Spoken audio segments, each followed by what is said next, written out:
Hello दोस्तों, आज है 8 सितंबर 2025 दिन सोमवार का। हिंदी तिथि आश्विन कृष्ण प्रतिपदा। शुरुआत में सबसे पहले जान लेते हैं आज के प्रमुख हेडलाइंस। देश में लोगों ने पूर्ण चंद्र ग्रहण का दीदार किया। एनडीए और इंडिया ब्लॉक का शक्ति प्रदर्शन भी हुआ। सोमवार की 50 बड़ी खबरें जानेंगे, लेकिन उससे पहले हेडलाइंस पर एक नजर। देश के कई राज्यों में बारिश और बाढ़ का कहर देखने को मिल रहा है। उपराष्ट्रपति चुनाव में किसका पलड़ा होगा भारी, बड़ी खबर देखेंगे। इसके अलावा प्रधानमंत्री मोदी ने बीजेपी सांसदों को नसीहत दी है। क्या टैरिफ पर डोनाल्ड ट्रंप को हो रहा गलती का एहसास। बिहार में एसआईआर को लेकर चुनाव आयोग के फैसले को सुप्रीम कोर्ट में दी गई चुनौती। उपराष्ट्रपति चुनाव से पहले मल्लिकार्जुन खड़गे सोमवार को देंगे रात्रि भोज। चुनाव आयोग ने 10 सितंबर को बड़ी बैठक बुलाई है। दिल्ली में एक बार फिर वकीलों ने हड़ताल पर जाने का लिया निर्णय। बीजेपी कार्यकर्ता ने राहुल गांधी की नागरिकता पर उठाया सवाल, और फिर क्या हुआ, पूरी जानकारी और खबरें देखेंगे एक एक करके। वीडियो के साथ आप बने रहिए। लाइक और शेयर नहीं किया तो कर दीजिएगा। सबसे पहले तो आपको बताएं कि रेड सी ऑप्टिक फाइबर केबल कट गई है, और ये बहुत ही महत्वपूर्ण और बड़ा अपडेट है। रेड सी में ऑप्टिक फाइबर केबलों के कटने से दुनिया भर का जो 17% इंटरनेट का जो ट्रैफिक है ना दोस्तों, वो प्रभावित हो गया। ये ऑप्टिकल फाइबर केबल माइक्रोसॉफ्ट के क्लाउड प्लेटफॉर्म अजूर की थी, जो यूरोप और एशिया को इंटरनेट सुविधाएं प्रदान करती है। ये घटना 6 सितंबर को हुई थी। अब कंपनी ने कहा कि केबल रिपेयर होने में तो टाइम लगेगा, लेकिन अब यूजर्स को धीमी गति का इंटरनेट का सामना करना पड़ रहा है। बिजनेस और ऑनलाइन क्लासेज जैसी सुविधाओं पर भी असर पड़ रहा है। समुद्र के अंदर जो इंटरनेट की केबलें बिछाई हुई होती हैं, वही केबल से जुड़ी ये खबर है। लाल सागर में ऑप्टिक केबल कट गई, और ऐसे में कई एशियाई देशों में इंटरनेट की रफ्तार धीमी पड़ गई है। हालांकि हमारी भारतीय टेलीकॉम कंपनियों ने यह बड़ा दावा किया कि उनके नेटवर्क पर अभी तक कोई भी बड़ा प्रभाव नहीं पड़ा है। अब ये साजिश के तहत हुआ है या फिर ऐसे नॉर्मली ये केबल कट गई। हालांकि केबल कटती नहीं है, आपको मालूम होगा। ये तो आने वाले समय में पता चलेगा, लेकिन फिलहाल दुनिया के कई देशों में इंटरनेट कनेक्टिविटी की समस्या उत्पन्न हो गई है, और इस आउटेज के चलते मध्य पूर्व और दक्षिण एशिया के कई देशों में इंटरनेट की स्पीड धीमी हो गई है, स्लो हो गई है। निगरानी रखने वाली संस्था नेट ब्लॉक्स ने भी भारत को भी प्रभावित देशों की सूची में हालांकि शामिल किया है। हालांकि भारतीय टेलीकॉम ऑपरेटर तो ये कह रहे हैं कि उनके पास पर्याप्त बैकअप और वैकल्पिक मार्ग मौजूद हैं, जिससे हमारे इंटरनेट और डाटा सेवाएं बाधित नहीं हुई हैं। अच्छा, इसके अलावा एक बड़ी खबर देखिए, हार्ट प्रॉब्लम से जुड़ी हुई आ रही है। ये एक आदत 30 साल से कम उम्र वालों में हार्ट फेलियर का खतरा बढ़ा रही है। डॉक्टरों ने सावधान किया है। हृदय रोग विशेषज्ञ के मुताबिक ऐसे लोगों को सावधान किया जो 30 साल से कम उम्र वालों में हृदय स्वास्थ्य के लिए सबसे बड़ा दुश्मन बनता जा रहा है, और वह है एनर्जी ड्रिंक का सेवन। आज के जमाने में दिल की बात करना, हार्ट की बात करना जितना रोमांटिक लगता है, इसका दूसरा पहलू उतना ही डराने वाला भी है। अभी हाल ही में आप देखते होंगे, लोग चलते चलते हार्ट अटैक आ रहा है, डांस करते करते चले जा रहे हैं। कोई मोटरसाइकिल पे जा रहा तो उसको हार्ट अटैक आ गया, गिर गया। कोई बस चलाते हुए तो कोई कार चलाते हुए,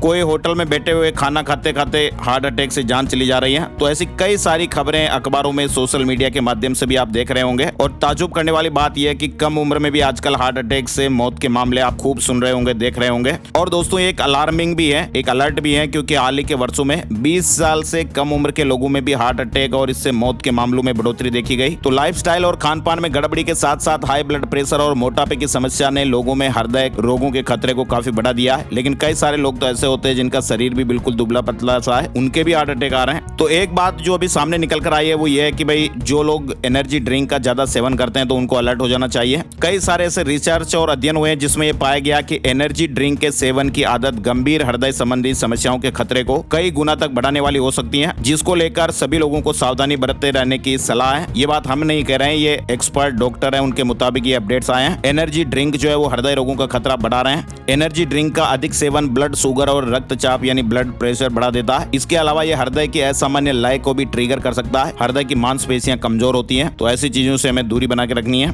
अच्छा, इसके अलावा एक बड़ी खबर आ रही है, कैंसर के खिलाफ लड़ाई में वैज्ञानिकों ने एक बड़ा कमाल कर दिया है। 100% प्रभाव वाली एक वैक्सीन बना ली गई है। रूस ने कैंसर के खिलाफ लड़ाई के लिए एक नई और अति प्रभावी वैक्सीन तैयार कर लेने की जानकारी दी है। कैंसर भी मौजूदा समय की सबसे तेजी से बढ़ती गंभीर समस्याओं में से एक है, और ये भी दुनिया के स्तर पर जो मृत्यु का प्रमुख कारण है वो एक है। हर साल लाखों लोगों की कैंसर से जान चली जाती है। कैंसर की नई वैक्सीन जिसका नाम है एंट्रोमिक्स, अब इस वैक्सीन को केवल रूस के स्वास्थ्य मंत्रालय से अंतिम मंजूरी मिलने का इंतजार हो रहा है, फिर ये मरीजों को दी जाने लगेगी। विशेषज्ञ ये कह रहे हैं कि इससे दुनिया भर के लाखों कैंसर रोगियों को नई उम्मीद मिल सकती है। आपको बताएं, भारत में साल 2024 में कैंसर से करीब 9 लाख के लगभग मौतें हुई हैं। इसके अलावा देखिए आप, छोटे छोटे बच्चे कई बार बड़ी प्रॉब्लम क्रिएट कर देते हैं। उत्तर प्रदेश के महोबा में एक 4 साल के बच्चे के गले में पॉपकॉर्न फंसने से उसकी हालत गंभीर हो गई। बच्चे को एक छोटे हॉस्पिटल में जिला लेवल पर ले जाया गया, लेकिन वहां से छोटा उपचार करने के बाद उसे मेडिकल कॉलेज रेफर करना पड़ा। तो ऐसे में छोटे बच्चों को लेकर आप भी जरूर सावधानी बरतें। इसके अलावा करंट अफेयर से जुड़ी जानकारी में आप देखिए, कई बार प्रतियोगी परीक्षाओं में भी सवाल सवाल पूछ लिया जाता है। आर्टिफिशियल इंटेलिजेंस की जो वैश्विक प्रतिस्पर्धा है, इसमें अब यूरोप भी बड़ा कदम उठाने को तैयार है। जर्मनी के जुलिस सुपर कंप्यूटिंग सेंटर ने यूरोप का सबसे तेज और पहला exascale super computer Jupiter शुक्रवार को लॉन्च किया। तकनीक की दुनिया में यूरोप ने यह बड़ा दाव खेला है। जर्मनी में लॉन्च हुआ सुपर कंप्यूटर जुपिटर, जो ये बहुत ही बड़े क्रांतिकारी बदलाव लाने वाला है। और ये सुपर कंप्यूटर जो है ना दोस्तों, वो अमेरिका और चीन को भी सीधी टक्कर देने वाला है। फिलहाल आगे बढ़ते हैं। बड़ी खबर आप देखिए, 7 सितंबर यानी रविवार को लोगों को जिस वक्त का इंतजार था,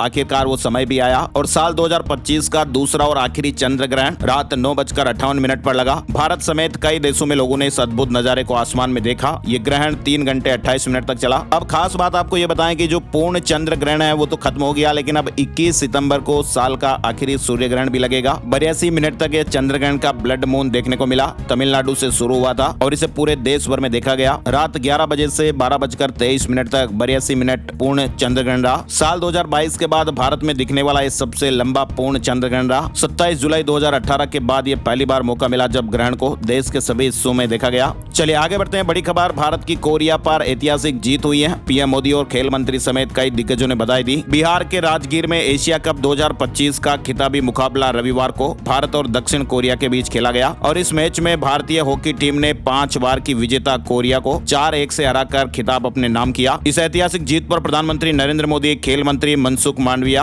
और उत्तर प्रदेश के मुख्यमंत्री योगी आदित्यनाथ ने भारतीय खिलाड़ियों को बधाई दी है। आपको बताएं, भारतीय हॉकी टीम 8 साल बाद एशिया कप की चैंपियन बनी है और ये उसकी टूर्नामेंट में चौथी खिताबी जीत है। इस बात पे एक लाइक तो जरूर बनता है। वहीं आप देखिए, बीजेपी सांसदों की वर्कशॉप में सबसे पीछे बैठे मोदी बोले कि ये साथियों से सीखने के लिए अहम महत्वपूर्ण है। पार्टी ने जीएसटी स्लैब में बदलाव पर धन्यवाद भी दिया। भाजपा सांसदों की 2 दिन की वर्कशॉप रविवार को शुरू हुई। पीएम मोदी भी इसमें शामिल हुए। मीडिया रिपोर्ट्स के मुताबिक इस दौरान जीएसटी सुधारों की सराहना करते हुए एक प्रस्ताव भी पास किया गया और इसके जरिए पार्टी देश भर में जीएसटी के फायदे लोगों तक पहुंचाने का अभियान चलाएगी। सांसदों ने जीएसटी सुधारों के लिए पीएम मोदी को धन्यवाद भी दिया। वहीं पीएम ने भाजपा सांसदों को ऑपरेशन सिंदूर और अन्य योजनाओं की जानकारी दी। वर्कशॉप में कुल 4 सत्र रखे गए, जिसमें पार्टी का इतिहास, विकास और सांसदों की कार्यकुशलता बढ़ाने पर चर्चा होगी। वर्कशॉप का उद्देश्य 9 सितंबर को होने वाले उपराष्ट्रपति चुनाव से पहले सांसदों को वोट करने की ट्रेनिंग देना है। बड़ी खबर देखिए, जापान के प्रधानमंत्री ने इस्तीफा दिया। पार्टी टूटने से बचाने के लिए पद छोड़ा, ऐसा कहा जा रहा है। जापान के प्रधानमंत्री शिगेरू इशिबा ने रविवार को इस्तीफा दे दिया। बड़ी खबर आ रही है, बिहार एसआईआर को लेकर चुनाव आयोग के फैसले को चुनौती दी गई है। सुप्रीम कोर्ट में आज सुनवाई होगी। 8 सितंबर को इस मामले पर सुनवाई होगी। पिछली सुनवाई में शीर्ष अदालत ने दावे और आपत्तियों की डेडलाइन बढ़ाने से इंकार कर दिया था। साथ ही बड़ी खबर आ रही है, मोबाइल यूजर्स को रोजाना आने वाले फर्जी कॉल और स्कैम से राहत देने के लिए डीओटी यानी डॉट और ट्राई एक नई सर्विस लागू करने की तैयारी में है। और ऐसे में अब होगा क्या कि आने वाले समय में हर कॉल पर कॉलर का नाम दिखेगा, जिससे धोखाधड़ी रोकी जा सकेगी। ऐसा अपडेट भी अब जल्दी मिलने वाला है। वहीं आप देखिए, उपराष्ट्रपति चुनाव में एनडीए और इंडिया ब्लॉक का शक्ति प्रदर्शन हुआ। भारत के उपराष्ट्रपति चुनाव में एनडीए के सीपी राधाकृष्णन और इंडिया गठबंधन के बी सुदर्शन रेड्डी के बीच कांटे की टक्कर है। हालांकि एनडीए को शुरुआती आंकड़ों में बढ़त है। ये चुनाव दक्षिण भारत के राजनीतिक महत्व को भी उजागर करता है और संविधान के मूल्यों पर भी बहस छिड़ी हुई है। फिलहाल मंगलवार को होने वाले उपराष्ट्रपति चुनाव की तैयारियों के बीच सत्तारूढ़ एनडीए और विपक्ष के इंडिया गठबंधन दोनों के बीच कड़ी टक्कर चल रही है। यह एनडीए और इंडिया गठबंधन के बीच शक्ति प्रदर्शन माना जा रहा है। और इसी बीच ये भी बड़ी खबरें चल रही है कि बीजेडी और बीआरएस समेत 18 सांसदों ने अभी तक ये ऐलान ही नहीं किया कि वे किस उम्मीदवार को वोट देंगे। हालांकि संसद में सांसदों की संख्या को ध्यान में रखा जाए तो इंडिया गठबंधन के उम्मीदवार और सुप्रीम कोर्ट के पूर्व न्यायाधीश बी सुदर्शन रेड्डी की तुलना में एनडीए के उम्मीदवार और महाराष्ट्र के राज्यपाल सीपी राधाकृष्णन को ज्यादा वोट मिलते दिखाई दे रहे हैं और उनकी जीत लगभग सुनिश्चित मानी जा रही है। आंकड़ों के अनुसार एनडीए के उम्मीदवार सीपी राधाकृष्णन इंडिया गठबंधन के उम्मीदवार पूर्व न्यायाधीश बी सुदर्शन रेड्डी के मुकाबले 429-324 के अंतर से आगे माने जा रहे हैं। हालांकि आपको बताएं, बीजेडी के 7 सांसद, बीआरएस के 4, अकाली दल, जेडपीएम और वीओटीटीपी के 1-1 सांसद और 3 निर्दलीय सांसदों ने अभी तक अपनी पसंद का स्पष्ट संकेत नहीं दिया है। वर्तमान में मतदाताओं की संख्या 781 और 7 सीटें रिक्त हैं, जिनमें शिबू सोरेन का नाम भी शामिल है, जिनका मतदाता सूची तैयार होने के बाद निधन हो गया था। अब देखते हैं, उपराष्ट्रपति चुनाव 9 सितंबर को होंगे और लोकसभा और राज्यसभा दोनों के कुल 781 सांसद मतदान करेंगे। जीतने के लिए किसी भी उम्मीदवार को वैध मतों के 50% से अधिक वोट प्राप्त करने होंगे। बड़ी खबर देखिए, कनाडा ने माना देश में खालिस्तानी आतंकी संगठन सक्रिय है, फंडिंग भी जुटा रहे हैं। कनाडा सरकार ने कबूल कर लिया कि खालिस्तानी आतंकी संगठन देश की जमीन पर सक्रिय हैं और इन्हें कनाडा में फंडिंग भी मिल रही है। वहीं बड़ी खबर आ रही है, डोनाल्ड ट्रंप ने रूस पर नए प्रतिबंध लगाने की चेतावनी दी है। इसके अलावा तेल खरीदने वाले देशों पर भी पाबंदियां लग सकती हैं। ट्रंप ने रविवार को रूस पर नए प्रतिबंध लगाने को लेकर एक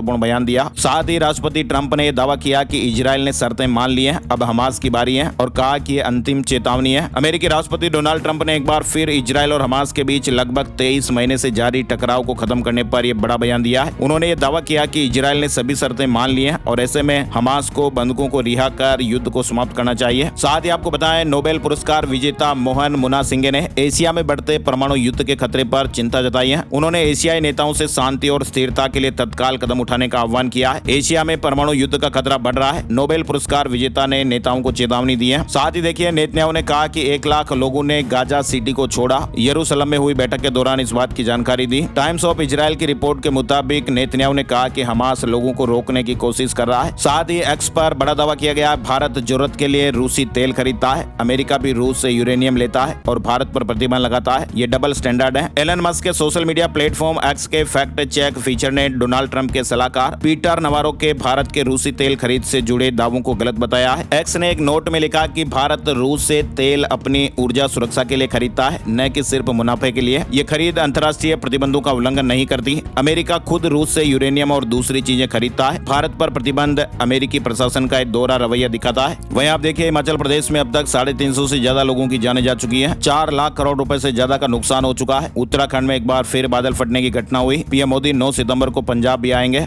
दिल्ली में यमुना खतरे के निशान से नीचे तेजी से पानी कम हो रहा है, लेकिन बीमारियों का खतरा अभी भी है। 1-2 दिन में बाढ़ प्रभावित इलाकों में जनजीवन सामान्य हो जाने की उम्मीद है। चलिए बड़ी खबर देखिए, आईटी कंपनियों को अमेरिका से काम मिलना बंद हो सकता है। अमेरिकी एक्टिविस्ट का यह दावा है कि ट्रंप भारतीय कंपनियों से काम आउटसोर्स रोकने का सोच रहे हैं। वहीं टीईटी की अनिवार्यता का देश भर में विरोध हो रहा है। शिक्षकों ने सरकार से कानून में संशोधन की मांग की है, यानी नौकरी में बने रहने के लिए टीईटी की अनिवार्यता के मामले में शिक्षक संघ ने अब लंबी लड़ाई के लिए कमर कस ली है। शिक्षकों को राहत दिलाने के लिए अखिल भारतीय प्राथमिक शिक्षक संघ सरकार पर नियम कानून में संशोधन करने का दबाव बनाएगा। शिक्षक संघ मांग करेगा कि जिन शर्तों पर नियुक्ति हुई थी उन्हीं पर उनकी नौकरी जारी रहनी चाहिए और उसी पर उन्हें प्रोन्नति मिलनी चाहिए। अगर नियुक्ति के समय टीईटी यानी शिक्षक पात्रता परीक्षा जरूरी नहीं था तो इसे अब अनिवार्य नहीं किया जा सकता। हालांकि सरकार पर राहत देने का दबाव बनाने के साथ साथ शिक्षक संघों ने कानूनी विकल्प भी तलाशने शुरू कर दिए हैं और वकीलों से विचार विमर्श भी चल रहा है। आपको बताएं, अभी हाल ही में सुप्रीम कोर्ट ने यह फैसला दिया था। सुप्रीम कोर्ट ने 1 सितंबर को दिए फैसले में कहा कि कक्षा 1 से 8वीं तक को पढ़ाने वाले सभी शिक्षकों को 2 वर्ष के भीतर टीईटी परीक्षा पास करनी होगी। इससे नाकाम रहने वालों को अनिवार्य सेवानिवृत्ति दे दी जाएगी।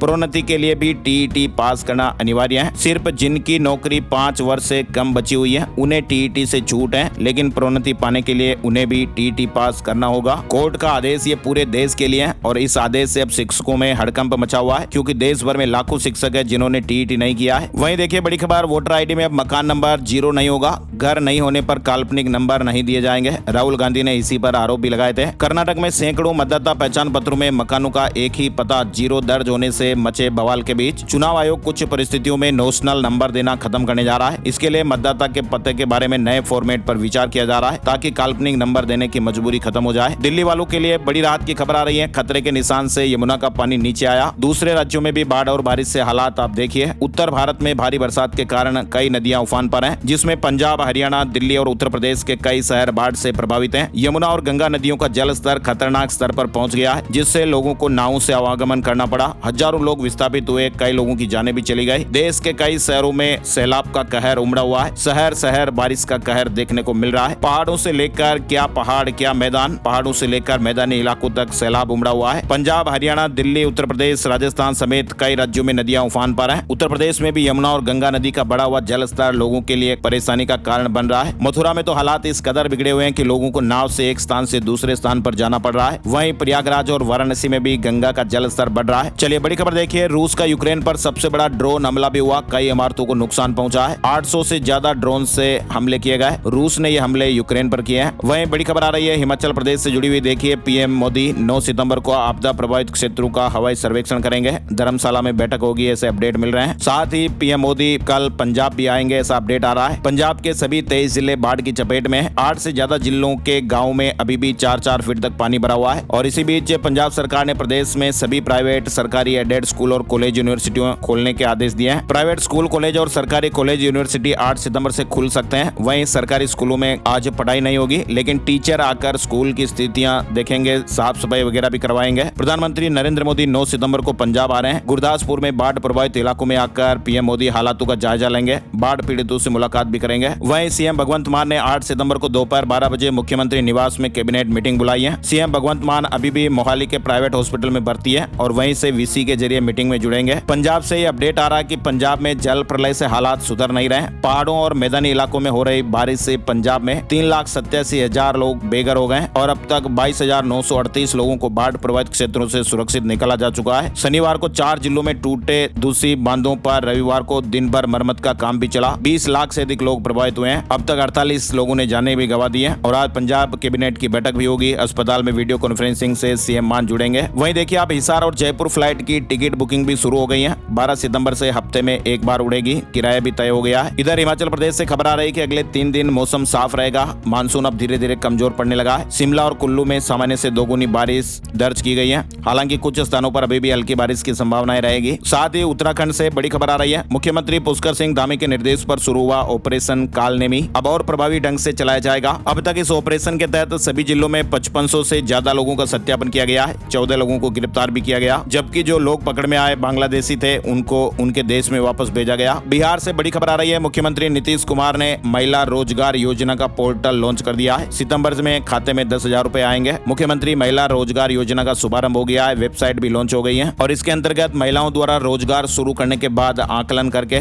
2 लाख रुपए तक की अतिरिक्त वित्तीय सहायता भी आवश्यकता अनुसार दी जाएगी। बिहार में माताओं और बहनों के लिए अपडेट है। चलिए बड़ी खबर देखिए। कोलकाता नगर निगम ने 30 सितंबर तक सभी साइन बोर्ड पर बंगाली भाषा को अनिवार्य करने के आदेश दिए हैं। यह आदेश बहुमंजिला भवनों, दुकानों, कार्यालयों पर भी लागू होगा। बंगाली भाषा को सबसे ऊपर लिखना अनिवार्य है। अन्य भाषाएं नीचे या बगल में लिखी जा सकती हैं। अब कोलकाता नगर निगम के इस आदेश से सियासत भी गर्मा गई है। अमेरिकी कपास पर इंपोर्ट ड्यूटी माफ करना, किसानों के साथ धोखा, केजरीवाल का केंद्र सरकार पर हमला। आम आदमी पार्टी नेता अरविंद केजरीवाल ने मोदी सरकार पर हमला करते हुए कहा कि अमेरिकी कपास पर से हटाई गई 11% ड्यूटी से भारतीय किसानों की कपास नहीं बिकेगी। वहीं पंजाब के किसानों को राहत देगी सरकार। मनीष सिसोदिया ने कहा खेतों में जमी रेत निकाल सकेंगे। पंजाब सरकार एक पॉलिसी लाएगी जिसके तहत किसान भाई अपने खेतों से बाढ़ से जमा रेत को हटा सकेंगे। उन्होंने कहा कि किसानों को रेत निकालने की पूरी अनुमति होगी। वहीं बड़ी खबर है, पीएम मोदी के मणिपुर के संभावित दौरे से पहले राज्यपाल अजय कुमार भल्ला ने शीर्ष अधिकारियों और पूर्व सीएम एन बीरेन सिंह समेत बीजेपी के कई विधायकों के साथ बैठक की है। बताया जा रहा है कि इस दौरान पीएम मोदी के आगमन के साथ ही तमाम मुद्दों पर चर्चा की गई। उपराष्ट्रपति चुनाव से पहले मल्लिकार्जुन खड़गे आज सोमवार को रात्रि भोज भी देंगे। इंडिया ब्लॉक के सांसद शामिल होंगे। चुनाव आयोग ने 10 सितंबर को बड़ी बैठक बुलाई है। एसआईआर के साथ कई मुद्दों पर मंथन होने की उम्मीद है। साथ ही दिल्ली में एक बार फिर वकीलों ने हड़ताल पर जाने का निर्णय ले लिया है। वकील 8 सितंबर यानी आज से ही अपनी हड़ताल शुरू करेंगे। वकीलों की यह मांग है कि पुलिस अधिकारी थाने से नहीं बल्कि अदालत में फिजिकल रूप से आकर गवाही और सबूत पेश करें और इसी को लेकर वकील ये हड़ताल कर रहे हैं। बार काउंसिल ऑफ इंडिया के चेयरमैन ने वकीलों से आंदोलन वापस लेने की अपील की थी। इसके बावजूद भी वकीलों ने इसको वापस लेने से साफ इंकार कर दिया है। वहीं आप देखिए, बीजेपी कार्यकर्ता ने राहुल गांधी की नागरिकता पर सवाल उठाया। अब ईडी ने नोटिस भेज दिया है। प्रवर्तन निदेशालय यानी ईडी ने कर्नाटक के उस बीजेपी कार्यकर्ता को तलब किया है जिसने राहुल गांधी के ब्रिटिश नागरिक होने का दावा करते हुए इलाहाबाद हाईकोर्ट में याचिका दायर की है। अब ईडी ने 9 सितंबर को केंद्रीय जांच एजेंसी के समक्ष पेश होने के लिए कहा गया है। बीजेपी नेता को बुलाया गया है। वहीं आप देखिए, एनडीए या इंडिया उपराष्ट्रपति चुनाव में किसका साथ देंगे ओवैसी। एआईएमआईएम प्रमुख ने बड़ा ऐलान किया है। उपराष्ट्रपति चुनाव कल यानी 9 सितंबर को होने वाले हैं, जिसको लेकर चुनावी माहौल और भी गर्मा गया है। वहीं ऑल इंडिया मजलिस इत्तेहादुल मुस्लिमीन एआईएमआईएम ने शनिवार को उपराष्ट्रपति पद के लिए अपना समर्थन इंडिया ब्लॉक के उम्मीदवार सुप्रीम कोर्ट के पूर्व जज न्यायमूर्ति बी सुदर्शन रेड्डी को देने की घोषणा कर दी है। इधर आप देखिए, अयोध्या में इस जगह भगवान राम ने किया था अपने पिता का तर्पण। यहाँ पर भी पितृपक्ष में देश भर से लोग आते हैं। अयोध्या के पास भरत कुंड भगवान राम के भाई भरत की तपोभूमि है, जहाँ पर राम ने पिता दशरथ का श्राद्ध किया था। पितृपक्ष में ये स्थल मिनी गया कहलाता है, जहाँ पिंडदान गया के समान फलदायी है। भरत जी ने यहाँ पर 14 साल तक तपस्या की और 27 तीर्थों का जल कूप में डाला। आज भी यहाँ श्राद्ध करने का महत्व है और लोग दूर दूर से अपनों को तारने के लिए आते हैं। उत्तर प्रदेश अधीनस्थ सेवा चयन आयोग की प्रारंभिक अर्हता परीक्षा पीईटी 19 लाख से ज्यादा अभ्यर्थी परीक्षा में शामिल हुए हैं। दिल्ली में जालसाजों ने एक बुजुर्ग महिला को निशाना बनाया। बिजली कनेक्शन की केवाईसी के नाम पर 1,59,000 रुपए ठग लिए। दिल्ली सरकार ने राशन वितरण को लेकर एक बड़ा फैसला लिया है। अधिकारियों को निर्देश दिए गए हैं कि उचित मूल्य की दुकानें समय पर खोलें और दुकानों के बाहर प्रदर्शन बोर्ड के जरिए अनिवार्य जानकारी भी प्रदर्शित की जाए। वहीं उपराज्यपाल मनोज सिन्हा ने वैज्ञानिकों और विशेषज्ञों से आग्रह किया कि वे नैनो टेक्नोलॉजी के माध्यम से अधिक संवेदनशील और सटीक सेंसर विकसित करें जो फ्लैश फ्लड के लिए एडवांस अर्ली वार्निंग सिस्टम तैयार करने में सहायक हो। जयपुर से बड़ी खबर देखिए, जयपुर में जीपीएस से ढूंढा पान मसाले से भरा अवैध गोदाम। आयकर विभाग ने 1250 करोड़ रुपए के कैश कैश लेन देन का खुलासा किया है। 20 करोड़ के गहने और नकदी भी मिली। वहीं आप देखिए राजस्थान को जीरे की पहली स्वदेशी किस्म भी मिली है। 22% अधिक उपज देने वाला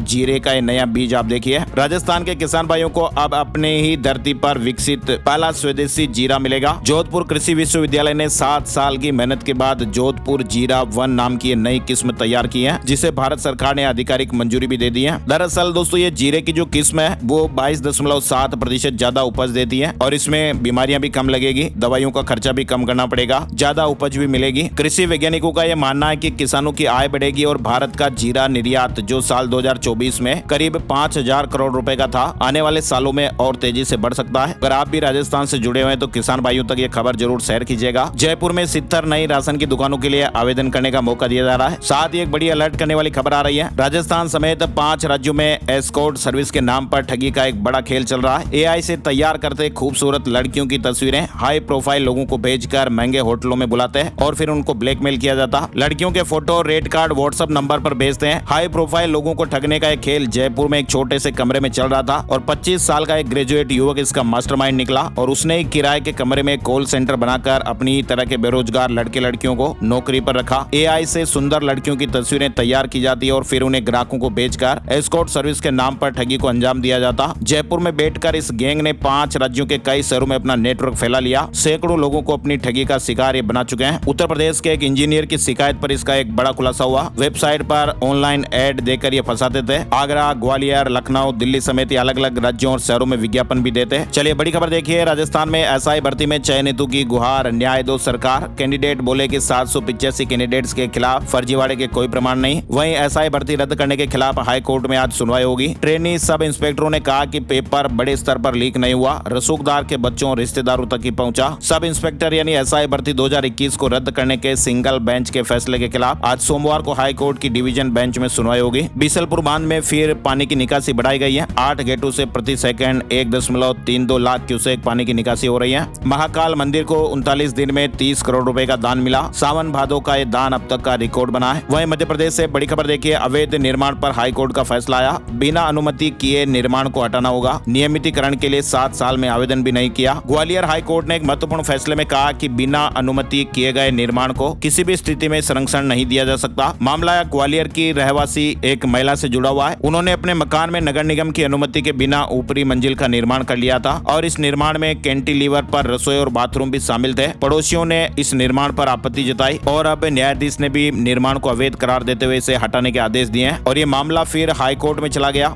अदालत ने स्पष्ट किया कि नियमितीकरण का अधिकार अलग से उपलब्ध है और फिलहाल यही फैसला आया कि अवैध निर्माण पर हाई कोर्ट ने फैसला दिया, बिना अनुमति किए निर्माण को हटाना पड़ेगा। वहीं आप देखिए मंत्रिमंडल विस्तार के बाद पहली कैबिनेट बैठक 9 सितंबर को छत्तीसगढ़ से बड़ी खबर आ रही है। वहीं छत्तीसगढ़ में 16,000 एनएचएम कर्मचारियों का जल सत्याग्रह 20 दिनों से प्रोटेस्ट कर रहे हैं। सामूहिक इस्तीफे के बाद मंत्री और विधायकों का बंगला भी घेरेंगे। छत्तीसगढ़ में 16,000 से ज्यादा एनएचएम संविदा कर्मचारी अब आर पार की लड़ाई पर उतर आए हैं। 20 दिन से जारी हड़ताल के बाद कर्मचारियों ने सोमवार से नवा रायपुर में जल सत्याग्रह शुरू करने का ऐलान कर दिया है। संगठन का यह कहना है कि अब सिर्फ आश्वासन नहीं, ठोस फैसले चाहिए। वहीं लखनऊ एयरपोर्ट से मलेशिया भाग रहा बांग्लादेशी गिरफ्तार हो गया है। फर्जी भारतीय पासपोर्ट और आधार कार्ड बनवा रखा था। वहीं देखिए आप पितृपक्ष मेले में गुजरात, उड़ीसा और मध्य प्रदेश से भी श्रद्धालु पहुंच रहे हैं। गया जी में पितृपक्ष मेले की शुरुआत हो गई है। मेले का शुभारंभ होते ही पिंडदान के लिए लोगों की भीड़ उमड़ पड़ी है। सुरक्षा के लिए मेला क्षेत्र में 6,000 जवानों की तैनाती की गई है। ड्रोन और सीसीटीवी से निगरानी भी हो रही है। पहले दिन रविवार को देवघाट पर सुबह 10 बजे तक करीब 50,000 तीर्थ यात्रियों ने पिंडदान किया। उड़ीसा, मध्य प्रदेश, छत्तीसगढ़, गुजरात समेत अन्य राज्यों से भी बड़ी संख्या में श्रद्धालु पहुंच रहे हैं। सबकी एक ही कामना है, पूर्वजों की आत्मा की मोक्ष प्राप्ति। वायु पुराण के अनुसार आपको बताएं, गया जी में किया गया पिंडदान तीनों लोकों में भी दुर्लभ है और यहाँ पर पिंडदान करने से पितरों की मुक्ति होती है और साधक को मोक्ष की प्राप्ति। और इस बार पितृपक्ष मेले में 15 लाख से अधिक श्रद्धालुओं के जुटने की संभावना है। बड़ी खबर देखिए, अडानी ग्रुप 2032 तक 5.5 लाख करोड़ के करीब निवेश करेगा। शेयर बाजार में 10 सितंबर को हाई मोमेंट्स मूव की उम्मीदें जताई जा रही हैं। सोने चांदी के भाव रविवार की छुट्टी थी इसलिए अपडेट नहीं हो पाए। और अब बात कर लेते हैं आज